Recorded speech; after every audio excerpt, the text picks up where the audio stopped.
Hello বন্ধুরা, আপনাদের ভালোবাসার সাপোর্টে আমরা আরেকটি নতুন চ্যানেল খুলেছি। আমাদের নতুন চ্যানেলটির নাম হচ্ছে রং কথা। সব রকমের ভালোবাসার গল্প দেখতে পড়তে ও শুনতে আমাদের নতুন চ্যানেলটি সাবস্ক্রাইব করুন। খুব শীঘ্রই অনেক সুন্দর গল্প আসছে রং কথা চ্যানেলে। রং কথা চ্যানেলের লিংক ভিডিও ডিসক্রিপশন বক্সে দেওয়া আছে। আজ ভাই আমি প্লেনে কেন? তুমি আমাকে কোথায় নিয়ে যাচ্ছ? তুমি এখন আমার সাথে সুইজারল্যান্ড যাবে। অনুযোগ বড় বড় করে অবাক হয়ে বলল, কি কি সব বলছো তুমি? অনু আদ্র অনুর দিকে তাকিয়ে শান্ত স্বরে বলল। আমি ঠিকই বলছি। অনু রেগে গিয়ে আদ্রকে বলল, তুমি এত খারাপ আদ্র ভাইয়া, আমি তোমার সাথে কোথাও যাব না। অনু বসা থেকে উঠতে গিয়ে দেখলো অনুর পায়ে শিকল বাঁধা। অনু নিজের হাতের দিকে তাকিয়ে দেখলো হাতেও শিকল বাঁধা। অনু আদ্রকে রাগী স্বরে বলল। এগুলো কি আদ্র ভাইয়া? আদ্র শান্ত স্বরে অনুকে বলল। কেন, কি হয়েছে? অনু আদ্রকে অসহায় স্বরে বলল। তুমি আমার হাতে পায়ে লোহার শিকল বেঁধে রেখেছো কেন? আদ্র অনুকে গম্ভীর স্বরে বলল। যাতে তুমি পালাতে না পারো। অনু দাঁতে দাঁত চেপে রেগে আদ্রকে বলল। তুমি এতটাই খারাপ, এতটা? আদ্র অনুর দিকে শান্ত দৃষ্টিতে তাকিয়ে বলল, আমি এতটাই খারাপ, এবার তোমাকে খাবার খেতে হবে। একটু আগেই একটা লোক প্লেনের সবাইকে খাবার দিয়ে গেল। আদ্রের হাতে বার্গার আর অরেঞ্জ জুস দেখে অনু অন্যদিকে মুখ করে রাগী স্বরে বলল। আমি খাবো না। আদ্র এবার রেগে অনুর গাল চেপে ধরে বলল, খাবি না মানে? তোকে খেতেই হবে। আদ্র জোর করে অনুকে বার্গার খাইয়ে দিয়ে সাথে অরেঞ্জ জুসটাও খাইয়ে দিল। অনু কাঁদতে লাগলো। আদ্র রুমাল দিয়ে অনুর মুখ মুছে দিল। অনুর হঠাৎ মনে হলো অনুর মাথাটা আবারও ঘুরছে, সবকিছু কেমন যেন ঘোলাটে লাগলো। অনু আবারও অজ্ঞান হয়ে নিচে পড়ে যেতে নিলে আদ্র অনুকে ধরে নিজের বুকের কাছে টেনে নিল। আদ্র অনেক আগেই অরেঞ্জ জুসের ঘুমে ওষুধ মিশিয়েছিল যাতে অনু আবারও ঘুমিয়ে পড়ে। আদ্র অনুর মুখের দিকে তাকিয়ে মনে মনে বলল, I think I love you Anu. জ্ঞান ফেরার পর অনু চোখ খুলে নিজেকে একটা বন্দি ঘরের শিকল বাঁধা অবস্থায় দেখেছিল। আজও অতীতের সব কথা অনুকে ভয় পাওয়ায়। আজও এত নিষ্ঠুর কেন? ভেজা শরীরে এখনো অনু আদ্রের দিকে তাকিয়ে আছে। সব অতীত এখনো অনুর চোখে ভাসছে। অনু যেন কিছুই ভুলতে পারছে না। চোখের জল এখনো অনু ফেলছে। এখন এই বর্তমানেও আদ্রকে অনু ভয় পাচ্ছে, ভীষণ ভয় পাচ্ছে। মানুষটা আসলেই অদ্ভুত। আদ্র অতীত মনে করে হঠাৎই অনুকে জড়িয়ে ধরলো। অনুকে আদ্র এত শক্ত করে জড়িয়ে ধরেছে যে অনু নিজেকে আদ্রের কাছ থেকে ছাড়াতে অবধি পারছে না।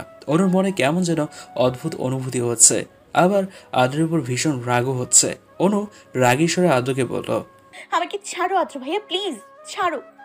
আদ্র অনুকে জড়িয়ে ধরা অবস্থাতেই বলে উঠল, ছাড়ার জন্য তো আমি তোমাকে জড়িয়ে ধরিনি অনু। অনু অনেকক্ষণ আদ্রের কাছ থেকে নিজেকে ছাড়ানোর জন্য মোচড়ামুচড়ি করলো, কিন্তু শেষে না পেরে থেমে গেল। অনু চুপ করে আদ্রের বুকে মাথা রেখে দাঁড়িয়ে রইল। আদ্র কিছুক্ষণ অনুকে দুই হাতে জড়িয়ে ধরে একটু পর নিজেই অনুকে ছেড়ে দিয়ে দূরে সরে গিয়ে দাঁড়ালো। অন্যদিকে তাকিয়ে আদ্র অনুকে শান্ত স্বরে বলল, ড্রেস চেঞ্জ করে নাও। তোমার উপর মদ ফেলাটা আমার ঠিক হয়নি, আই এম সরি। অনু আদ্রের দিকে তাকিয়ে গম্ভীর স্বরে বলল, সরি বললে কি সব ভুল মাফ করা যায় আদ্র ভাইয়া? তুমি আমার সাথে এমন কেন করলে? কেন আমাকে জোর করে সুইজারল্যান্ড নামলে? আদ্র অনুর দিকে কিছুক্ষণ তাকিয়ে রইল, এক দৃষ্টিতে তাকিয়ে রইল। অনু বুঝতে পারলো না আদ্র এভাবে কেন তাকিয়ে আছে। আদ্র অনুকে মাথার করা স্বরেই বলে উঠল, কারণটা তোমার জানা আছে অনু, না জানার ভান করুন না। একটা কথা আমাকে বারবার জিজ্ঞেস করার কোনো মানেই হয় না। তুমি কি ভুল করেছো জানো না? অন্য একটা ছেলেকে ভার্সিটির সবার সামনে তুমি আই লাভ ইউ বলেছো। আবার তুমি বলেছো তুমি কিছু জানো না। তুমি তো আমাকে বলেছিলে অনু যে তুমি কাউকে ভালোবাসো না। আমাকে মিথ্যে কেন বললে? অনু চিৎকার করে আদ্রকে বলল, আমি তোমাকে মিথ্যে বলিনি আদ্র ভাইয়া, বিশ্বাস করো। আমি তোমাকে মিথ্যে বলিনি। ওই ছেলেটাকে আমি ভালোবাসি না বললে আমাকে ভার্সিটি থেকে বহিষ্কার করে দেওয়া হতো, কারণ পল্লবের চাচ্চু আমার ভার্সিটির প্রিন্সিপাল। আর পল্লব নামের ছেলেটা খুব ডেঞ্জারাস। ওর কথা মতো ওকে ভালোবাসি না বললে আমার পিছু নিত, শত্রুর মতো লেগে থাকতো। তাই তো আমি বাধ্য হয়ে পল্লবকে ভালোবাসি বলি। আদ্র আদ্র মদের বোতল হাতে নিয়ে আবারও মদ খেতে লাগলো। এতই মদ খাচ্ছে যে পুরোই মাতাল অবস্থা। আদ্র হাসতে হাসতে অনুকে বলল, বাহ অনু, তুই আবার আমাকে মিথ্যে বলছিস। খুব ভালো অভিনেত্রী তুই। অনু আদ্রের কথা শুনে থমকে গেল। আদ্র একটু অনুকে বিশ্বাস করছে না, কিন্তু কেন? অনু আদ্রের কাছে এগিয়ে এসে অসহায় স্বরে বলল, বিশ্বাস করো আমাকে আদ্র ভাইয়া, আমি তোমাকে মিথ্যে বলছি না, আমি সত্যি বলছি। তুমি প্লিজ আমাকে বাংলাদেশে যেতে দাও। আমার এখানে দম বন্ধ হয়ে আসছে, আমার একটুও ভালো লাগছে না। আদ্র মদের বোতল টেবিলে রেখে অনুর দিকে রাগান্বিত দৃষ্টিতে তাকালো। অনু ভয় পেয়ে চুপ করে গেল। এক পা এক পা করে অনু পেছাতে গেলে আদ্র অনুর দুই হাত চেপে ধরে নিজের আরো কাছে নিয়ে আসে। অনু ভয় পেয়ে চোখটা বন্ধ করে ফেললো। আদ্র অনুকে শান্ত স্বরে বলল, আমি তোকে আবার কাছে থেকে কোথাও যেতে দেবো না, বুঝলি? তুই না বুঝলেও আমার কিচ্ছু করার নেই। কেন আমাকে তুই এত কষ্ট দিস অনু? কেন বল আমাকে, কেন আমাকে এত কষ্ট দিস? অনু শুকনো ঢেকিলে আদ্রের দিকে তাকালো। আদ্র এখন হুঁশে নেই। অনু বুঝতে পারছে কেমন মাতাল মাতাল অবস্থা। অনুর ভীষণ ভয় লাগছে, কিন্তু কিছু বলতেও পারছে না। তবুও সাহস করে অনু বলল। তোমাকে তো আমি কষ্ট দেইনি। অনুর কথা শুনে আদ্র হাসতে লাগলো। অনুকে ছেড়ে দিয়ে হাসতে হাসতে বলল, হাসালি রে অনু। আচ্ছা, তুই তো অনেকক্ষণ এই ভেজা ড্রেস পরে আছিস, ড্রেসটা চেঞ্জ করে দে, নাকি তোর ড্রেসটা আমি চেঞ্জ করে দেবো? আমি কিন্তু তোর ড্রেস চেঞ্জ করতে রাজি আছি। অনু চোখ বড় বড় করে আদ্রকে অবাক হয়ে বলল, এসব তুমি কি বলছো আদ্র ভাইয়া? রুম থেকে বের হও বলছি, তুমি খুব অসভ্য ছেলে। আদ্র হতাশ গলা অনুকে বলল, পুরা কপাল আমার, কোনো শান্তি নেই। আচ্ছা, তুই ড্রেসটা চেঞ্জ করে দে, আমি গেলাম। আদ্র রুম থেকে চলে গেল। অনু ড্রেসটা চেঞ্জ করে বিছানায় বসে রইল। আদ্রের এত পাগলামি অনু সহ্য করতে পারছে না। কি ভাবেটা কি নিজেকে? হ্যাঁ, অনুকে কি খেলার পুতুল পেয়েছে নাকি? হ্যাঁ, অনু মনে মনে ভীষণ রাগে ফুঁসতে লাগলো। আদ্রকে মেরে ফেলতে ইচ্ছে করছে তার এই মুহূর্তে। অনু বিরক্ত হয়ে মনে মনে বলল, এই আদ্র ভাইয়া তো আমার কথা বিশ্বাস করছে না। আমি এখন কি করব? নিজে তো একটা পাগল, সাথে আমাকেও পাগল বানিয়ে ছাড়বে। এত ঝামেলা আর ভালো লাগে না। আমি কি দেশে ফিরতে পারবো না?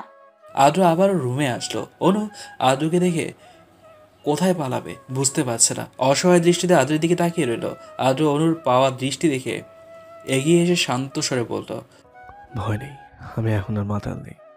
অনু অবাক হয়ে আদ্রকে বলল, তুমি না একটু আগে একটু একটু মদ খেয়ে মাতাল হলে, নেশা কাটলো কি করে? আদ্র অনুকে গম্ভীর স্বরে বলল। তোমাকে জানতে হবে না। অনু আদ্রের দিকে তাকিয়ে মনে মনে বলল, এই ছেলের মাঝে মাঝে হয়টা কি? এই আমাকে তুমি বলে, এই আমাকে তুমি করে বলে, তো এই তুই করে বলে।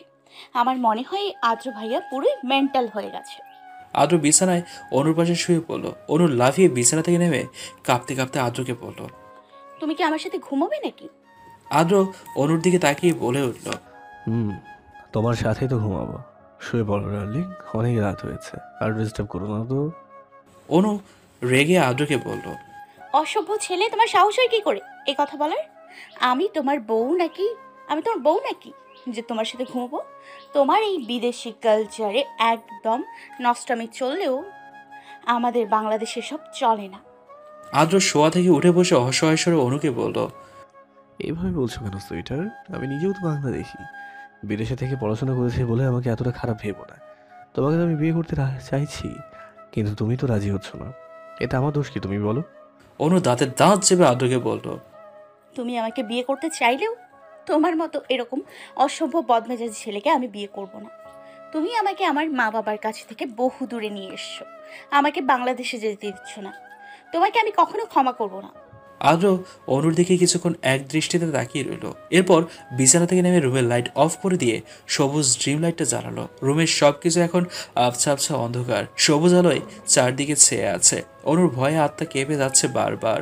অনু চারদিকে তাকিয়ে ভয়ে মনে মনে পড়ল, আদ্র ভাইয়া রুমের লাইট অফ করে দিল কেন? কি করতে চাইছে? আমাকে বাঁচাও কেউ। কি করে আমাকে বাঁচাবে? কিন্তু কে আমাকে বাঁচাবে? এখানে আর কেউ তো নেই। আদ্র অনুর কাছে এগুতে লাগলো। অনু ভয়ে ভয়ে পেছাতে পেছাতে দেয়ালে পিঠ ঠেকে গেল। ড্রিম লাইটের আলোয় আদ্রকে খুব সুন্দর লাগছে। অনু ভাবতেও পারেনি কাউকে এই অল্প সবুজ আলোতেও এতটা সুন্দর লাগতে পারে। অনু ভয় পাওয়া অবস্থাতেই আদ্রের দিকে হা করে তাকিয়ে রইল। আদ্র অনুর একদম কাছে চলে আসে। আদ্রের নিঃশ্বাসের শব্দ অনু শুনতে পাচ্ছে। আদ্র ডান হাত বাড়িয়ে অনুর গাল স্পর্শ করে অনু কেঁপে উঠে চোখটা বন্ধ করে ফেলে। আদ্র মুচকি হেসে অনুর দিকে তাকিয়ে শান্ত স্বরে বলল, অনু, তুমি আমাকে এত অসভ্য কেন বলো? তোমার সাথে কিছু না করে আমাকে তুমি অসভ্য বলছো। আচ্ছা, এবার যদি তোমার সাথে আমি একটু দুষ্টুমি করি, তুমি কিন্তু আবার আমাকে কিছু বলতে পারবে না। অনু ভয় পাওয়ার স্বরে আদ্রকে বলল। এসব তুমি কি বলছো আদ্র ভাইয়া? অনু ভয় পেয়ে পালাতে নিলে আদ্র অনুর হাত চেপে ধরে। অনু নিজের হাত ছাড়ানোর চেষ্টা করে, কিন্তু পারল না। আদ্র অনুর দিকে এক দৃষ্টিতে তাকিয়ে থেকে এক টান দিয়ে অনুকে নিজের একদম কাছে নিয়ে আসলো। আদ্র কি করতে চাইছে অনু বুঝতে পারছে না। অনু এবার রেগে চোখ বন্ধ করে আদ্রকে বলল। ছাড়ো বলছি আমাকে, আমি তোমাকে ঘৃণা করি। অনুর কথা শুনে আদ্র থমকে গেল। অনুকে ছেড়ে দিয়ে ব্যথিত স্বরে বলল। অনু তুমি কেন ঘৃণা করো আমাকে? অনু আদ্রের দিকে তাকিয়ে বলল। কারণ তুমি মানুষটাই একটা জঘন্য। তুমি তো আমাকে ভালোবাসো না, তাহলে কেন আমার সাথে এমন করছো? ছি, তোমার লজ্জা করে না আমার শরীরে স্পর্শ করতে? এত বেহায়া কেন তুমি? কেন আমার পেছনেই পড়ে আছো? হ্যাঁ, মানলাম আমি একটা ছেলেকে ভালোবাসি, বলেছি, বাধ্য হয়ে বলেছি বা ইচ্ছে করেই বলি, বাধ্য হয়ে বলি বা ইচ্ছে করে বলি, তাতে তোমার কি? আমি ওই ছেলের সাথে প্রেম করি বা না করি, তুমি নাক গলানোর কে? তুমি কেন আমাকে জোর করে সুইজারল্যান্ড তুলে এনেছো? যেতে দাও আমাকে, আর টর্চার করো না। অনুর কথা শুনে আদ্রের ভীষণ রাগ হচ্ছে, তবুও দাঁতের দাঁত চেপে রাগটা আদ্র হজম করে নিচ্ছে। আদ্র চোখ বন্ধ করে দীর্ঘশ্বাস ফেলল। এরপর অনুর দিকে তাকিয়ে আদ্র গম্ভীর স্বরে বলল। তোমাকে আমার ভালো লাগতো অনু। ধীরে ধীরে আমি উপলব্ধি করেছি তোমার প্রতি আমার এই অনুভূতিটা শুধু ভালো লাগা নয়, বরং ভালোবাসাও। কারণ আমি চাইলেও তোমার কাছ থেকে নিজেকে দূরে রাখতে পারি না। তোমার মাঝে এমন কিছু আছে যা কারোর মধ্যে নেই। তোমাকে ছাড়া থাকতে আমার অসহ্য লাগে। যেদিন তোমাকে আমি প্রথম দেখি সেদিনই তোমার প্রতি একটা আলাদা অনুভূতি আমার কাজ করতে থাকে। অনু, আমি তোমাকে ভালোবাসি। তুমি আমাকে বেহায়া, অসভ্য যাই বলো না কেন, আমাকে যতই তুমি অপমান করো না কেন, তোমার প্রতি আমার এই ভালোবাসার অনুভূতি কখনো যাবে না অনু। আমি চাইলেও তোমাকে ছাড়া থাকতে পারি না। আমি তোমাকে ভালোবাসি অনু, অনেক ভালোবাসি। অনু আদ্রের দিকে অনুভূতি শূন্য হয়ে তাকিয়ে রইল। হাসার চেষ্টা করে আদ্রকে বলল। বাহ আদ্র ভাইয়া, বাহ, তুমি খুব ভালো নাটক করতে পারো। তোমার নাটকের প্রশংসা করতেই হবে। তুমি আমাকে ভালোবাসি বললে, আর আমিও তোমার কথা এত সহজে বিশ্বাস করে নিব, তা তুমি ভাবলে কি করে? আমার সাথে মশকরা করো? আদ্রের এবার সত্যি অনুর ব্যবহারে খুব খারাপ লাগছে। মনে হচ্ছে আদ্রের বুকের ভেতরে কেউ তীব্র ধারালো ছুরি দিয়ে আঘাত করছে। আদ্র হতাশ গলায় অনুকে বলল। অনু, আমি তোমার সাথে কোনো নাটক করছি না। আমি সত্যিই তোমাকে ভালোবাসি। কেন বোঝার চেষ্টা করছো না? Believe me Anu, I love you. Anu এগিয়ে গিয়ে রুমের লাইটটা অন করে দিল। মুহূর্তেই ঘরটা অন্ধকার থেকে আলোকিত হয়ে গেল, যাতে আদ্রের মুখটা স্পষ্ট দেখতে পায়। তারপর অনু আদ্রের একদম কাছে এসে দাঁড়ালো। এক দৃষ্টিতে আদ্রের চোখের দিকে তাকিয়ে রইল। আদ্র এখনো সেই ব্যথিত দৃষ্টি নিয়ে অনুর দিকে তাকিয়ে আছে। আদ্রের চোখের কোণে অল্প অল্প জল দেখা যাচ্ছে। অনু তা একদম কাছ থেকে দেখতে পাচ্ছে। অনু শান্ত স্বরে আদ্রকে বলল। আমাকে তুমি ভালোবাসো আদ্র ভাইয়া? আদ্র অনুকে গম্ভীর স্বরে বলল। কতবার বলবো তোমাকে, হ্যাঁ? আমি তোমাকে ভালোবাসি, ভীষণ ভালোবাসি অনু। অনু ধীরে ধীরে আদ্র আরোর কাছে এগিয়ে আসতে লাগলো। আদ্র বুঝতে পারছে না অনুর আবার কি হলো। কেমন যেন অনুকে স্বাভাবিক লাগছে না, অনুকে অস্বাভাবিক লাগছে। অনু হেসে আদ্রকে বলল। চলো বারান্দায় যাই, আকাশে অনেক বড় চাঁদ আছে, হয়তো দুজন মিলে দেখবো, খুব ভালো হবে না?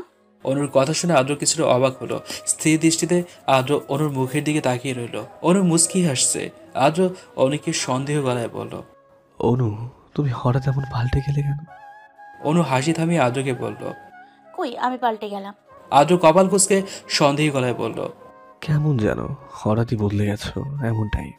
অনু হেসে আদ্রকে বলল।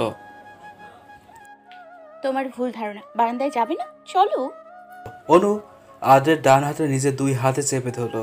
আদ্র এখনো অনুর দিকে তাকিয়ে আছে। মেয়েটার হঠাৎ এমন পরিবর্তন আদ্র মেনে নিতে পারছে না। এই রেগে যাচ্ছে তো এই শান্ত হয়ে যাচ্ছে। আদ্র অনুকে নিয়ে বারান্দায় গেল। আকাশে চাঁদ উঠেছে, চাঁদের পাশে কতগুলো ঝলমলে তারা। অনু আকাশের দিকে তাকিয়ে মুচকি মুচকি হাসছে। তারপর আবারও আদ্রের দিকে ফিরে তাকিয়ে হাসলো অনু। আদ্র অনুর হাসি দেখে নিজেও মুচকি হাসলো। তীব্র বাতাস বইছে, বাতাসে বেগে অনুর খোলা চুলগুলো উঠছে। শ্যামলা বর্ণের মায়াবী দুই চোখের অনুকে দেখতে আদ্রের কাছে ভীষণ ভালো লাগছে। অনুর চুলগুলো বাতাসের কারণে মুখে এসে পড়ছে। সেই চুলগুলো অনু আবারও কানের কাছে গুজে নিচ্ছে। অনু দীর্ঘশ্বাস ফেলে আদ্রকে বলল। তোমাকে কিছু কথা বলি আদ্র ভাইয়া। আদ্র আকাশের তারাগুলোর দিকে তাকিয়েই অনুর উদ্দেশ্যে শান্ত স্বরে বলল। বলো অনু। অনু আদ্রকে এবার গম্ভীর স্বরে বলল। আকাশের তারাদের দিকে তাকিয়ে থাকতে আমি বলিনি, আমার দিকে একটু ফিরে তাকাও। আদ্র অনুর দিকে চমকে ফিরে তাকালো। আদ্র অনুর থেকে উচ্চতায় অনেক লম্বা। অনু এগিয়ে গিয়ে হাত উঁচু করে বাড়িয়ে আদ্রর গালে স্পর্শ করলো। আদ্র এখনো অবাক হয়ে অনুর দিকে তাকিয়ে আছে। অনু শান্ত স্বরে আদ্রের চোখের দিকে তাকিয়ে বলল, অবশেষে তুমি আমাকে ভালোবেসেই ফেললে। আদ্র নিজের গালে রাখা অনুর হাত স্পর্শ করে হাসার চেষ্টা করে ব্যথিত স্বরে অনুকে বলল, হুম, তোমাকে ভালোবেসে ফেললাম, কিন্তু তুমি তো আমাকে ভালোবাসো না, আমাকে বিশ্বাসই করো না, আমাকে তো তুমি ঘৃণা করো অনু। আদ্রের কথা শুনে অনুর খুব খারাপ লাগলো। অনু চোখ বন্ধ করে দীর্ঘশ্বাস ফেলল। সেই আদ্রের কাছ থেকে অনু পালাতে চেয়েছিল, আজ সেই আদ্রের কাছেই নিজেকে ধরা দিতে হলো। অনু কখনো নিজের মন কাউকে দেয়নি, দেবে কেন? একজনের জন্য অনু নিজের মন রেখেছিল, শেষে কিনা আদ্র অনুকে চুরি করে ফেললো। যখন আদ্রের চোখে অনু জল দেখলো, যেই ব্যথিত দৃষ্টি নিয়ে আদ্র অনুর দিকে তাকিয়েছিল, অনুর সবকিছু সেই মুহূর্তেই যেন এলোমেলো হয়ে গেল। আদ্রের উপর যত রাগ ছিল সব যেন হাওয়ায় উড়ে গেল। অনু গম্ভীর হয়ে আদ্রকে বলল, আমাকে ভালো না বাসলেও তুমি পারতে, খুব কষ্ট পাবে তুমি। আমি তোমাকে কষ্ট দিতে চাই না। আদ্র অনুকে জিজ্ঞেস করলো। কষ্ট কি এতদিনে তুমি আমাকে কম দিয়েছো অনু? অনু চমকে আদ্রের দিকে তাকালো। আসলেই তো সেই শুরু থেকে আদ্রকে অনু কষ্টই দিয়েছে। এত কষ্ট না দিলেও তো পারতো। আদ্রকে অনু কত অপমান করেছে। অনু হঠাৎ করে মাটিতে বসে পড়ল। অনু এইভাবে মাটিতে বসে পড়ায় আদ্র খানিকটা ঘাবড়ে গেল। অনুকে বিচলিত স্বরে জিজ্ঞেস করলো। অনু তোমার কি হলো? আদ্র অনুকে টেনে তুলতে নিলে অনু আদ্রকে থামিয়ে দিয়ে কান্না জড়িত কণ্ঠে বলে উঠল, আমাকে টেনে তুলো না আদ্র ভাইয়া, আমি এখানেই একটু বসে থাকতে চাই। আদ্র অনুর পাশে মাটিতে বসে পড়লো। অনুর দিকে তাকিয়ে বোঝার চেষ্টা করলো এমন কেন করছে অনু। অনুর মাথায় সবকিছু এলোমেলো হতে লাগলো। অনু চোখ বন্ধ করে নিজের মাথায় হাত দিয়ে চোখের জল ফেলে কাঁদতে কাঁদতে আদ্রকে বলল, আমাকে তুমি ক্ষমা করে দিও আদ্র ভাইয়া। তোমাকে আমি কারণে অকারণে অনেক অপমান করেছি। আসলে আমি কি করেছি না করেছি নিজের কাছে কেমন অস্পষ্ট লাগতো। আমি দিশেহারা হয়ে গিয়েছিলাম। তুমি খুব বেশি কষ্ট পেয়েছো তাই না? আদ্র গম্ভীর স্বরে অনুকে বলল। অনু, এই জন্য তুমি এইভাবে কাঁদছো?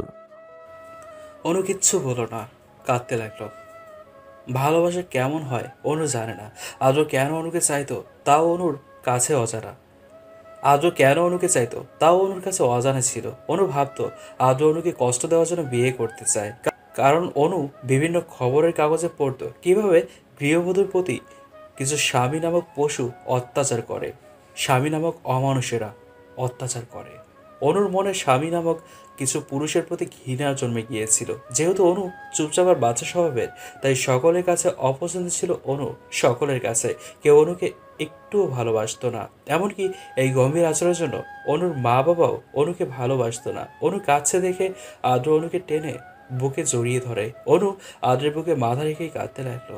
নিজের মনের কথা সবার কাছে বলতে অভ্যস্ত না অনু, তাই আদ্রকেও অনু বলতে পারছে না। আদ্র অনুর মাথায় হাত বুলিয়ে দিয়ে শান্ত স্বরে বলল, এই অনু, এইভাবে কাঁদছো কেন? এইভাবে কেঁদো না প্লিজ, তুমি কান্না করলে আমার ভালো লাগে না। অনু আদ্রের বুক থেকে সরে গেল। তারপর আদ্রের দিকে তাকিয়ে শান্ত স্বরে জিজ্ঞেস করলো, তুমি কি খবরের কাগজের কিছু মেয়েদের স্বামীর মতো খারাপ হবে? আমাকে মারবে, পাল্টে যাবে না তো? আদ্র অনুর গালে আলতো ছুঁয়ে বলল, আর আমি কেন তোমাকে মারতে যাব? আর কি বলছো তুমি? খবরের কাগজে মেয়ের স্বামীর মতো আমি খারাপ হবো মানে? অনু চুপ করে আদ্রের দিকে তাকিয়ে রইল, কিচ্ছু বলল না। আদ্র অনুর গাল থেকে হাত সরিয়ে নিল। তারপর কিছুক্ষণ ভেবে অবাক হয়ে আদ্র অনুকে বলল, ওয়েট অনু, তুমি কি আমাকে নিউজ পেপারের মতো কিছু নির্দয় মানুষগুলোর মতো ভাবছো, যেসব স্বামী তার স্ত্রীর ওপর অত্যাচার করে? আমি নিউজ পেপারের মেয়েগুলোর স্বামীর মতো হব না অনু। তুমি আমাকে অতটা খারাপ মানুষ ভাবো সিরিয়াসলি? অনু মাথা নিচু করে আদ্রকে বলল, আসলে আমার ভয় লাগে, যদি আমার স্বামীও এমন হয় তখন আমার কি হবে? আদ্র অনুর দিকে তাকিয়ে মুচকি হাসলো, কিন্তু হাসিটা অনুকে দেখানো যাবে না, তাই আগের মতো হয়ে গেল। অনু আদ্রের দিকে তাকিয়ে হাসি মুখে বলল, জানো আছো ভাইয়া, আমার খুব ইচ্ছে ছিল আমি যাকে বিয়ে করব সে আমাকে খুব খুব খুব ভালোবাসবে। কিন্তু টিভিতে আর ওই নিউজ পেপারে যেভাবে স্বামীরা স্ত্রীদের প্রতি অত্যাচার করে, ওসব ভাবলেই আমার গায়ে কাঁটা দিত। বিয়ে করার ইচ্ছেটাও শেষ হয়ে যায়। তুমি তো খুব রাগী, তাই আমি তোমাকে তেমন ভাবতাম। তুমি এই কথা শুনে রাগ করনি তো? আদ্র গম্ভীর স্বরে অনুকে বলল। না, রাগ করিনি। অনু হেসে আদ্রকে বলল। সত্যি রাগ করনি? আদ্র অনুকে আবারও গম্ভীর স্বরে বলে উঠল। বললাম তো আমি রাগ করিনি। চাঁদের আলোয় অনুর মুখটা বেশ সুন্দর লাগছে। আদ্র অনুকে ভালো করে দেখছে, কান্না করে অনুর চোখ ফুলিয়ে ফেলেছে। আদ্র হাত বাড়িয়ে অনুর চোখের জল মুছে দিল। অনুর আদ্রকে এখন খুব ভালো লাগছে। অনুর লজ্জায় লাল হয়ে আদ্রকে বলল। তোমাকে একটা কথা বলি বল। আদ্র অনুকে বলল। বলো। অনু আদ্রের দিকে তাকিয়ে লজ্জা রাঙানো মুখ করে শান্ত স্বরে বলল। যেদিন আমি তোমাকে প্রথম দেখি ঠিক সেদিনই আমি তোমার উপর বড় সড়ো ক্রাশ খেয়েছিলাম আদ্র ভাইয়া। আদ্র অনুর দিকে শান্ত চাহনিতে তাকালো, যেন আদ্র জানতো অনু আদ্রকে মনে মনে পছন্দ করে। অনু আদ্রকে জিজ্ঞেস করলো। কি হলো আদ্র ভাইয়া, তুমি কিছু বলছো না? আদ্র অনুকে হেসে শান্ত স্বরে বলল। আমি জানতাম তুমি আমাকে প্রথম দেখায় পছন্দ করে ফেলো। তুমি আমার প্রতি তোমার মনের অনুভূতি লুকানোর চেষ্টা কত করতে। আমি ঠিক বললাম তো? অনু আদ্রের দিকে থেকে চোখ নামিয়ে ফেললো, অনেক লজ্জা লাগছে। অনুর দিকে তাকিয়ে বলল। এত বেশি বোঝা ভালো না আদ্র ভাইয়া। অনুর কথা শুনে আদ্র হাসলো। হঠাৎই মন খারাপ করে আদ্র অনুকে জিজ্ঞেস করলো। আমি তোমার ক্রাশ সেটা আমি জানতাম অনু, কারণ আজ পর্যন্ত আদ্রকে দেখে কেউ ক্রাশ খায়নি এমন মেয়ে খুঁজে পাওয়া মুশকিল। সবাই আমার উপর ক্রাশ খেয়েছে, কিন্তু তুমি তোমার ক্রাশকেও ঘৃণা করো অনু? একটুও কি আমার প্রতি তোমার অনুভূতি নেই? অনু আদ্রের দিকে শান্ত দৃষ্টিতে তাকালো। হঠাৎ করেই অনু আদ্রকে জড়িয়ে ধরলো। অনুর এমন নিজে থেকে জড়িয়ে ধরাতে আদ্র ভীষণ অবাক হলো, খুব বেশি অবাক হলো। অনু আদ্রের কানের কাছে মুখ নিয়ে শান্ত স্বরে বলল। আমি এখন তোমাকে মুখে কিছু বলতে পারবো না, তুমি তোমার মন থেকে বুঝে নাও।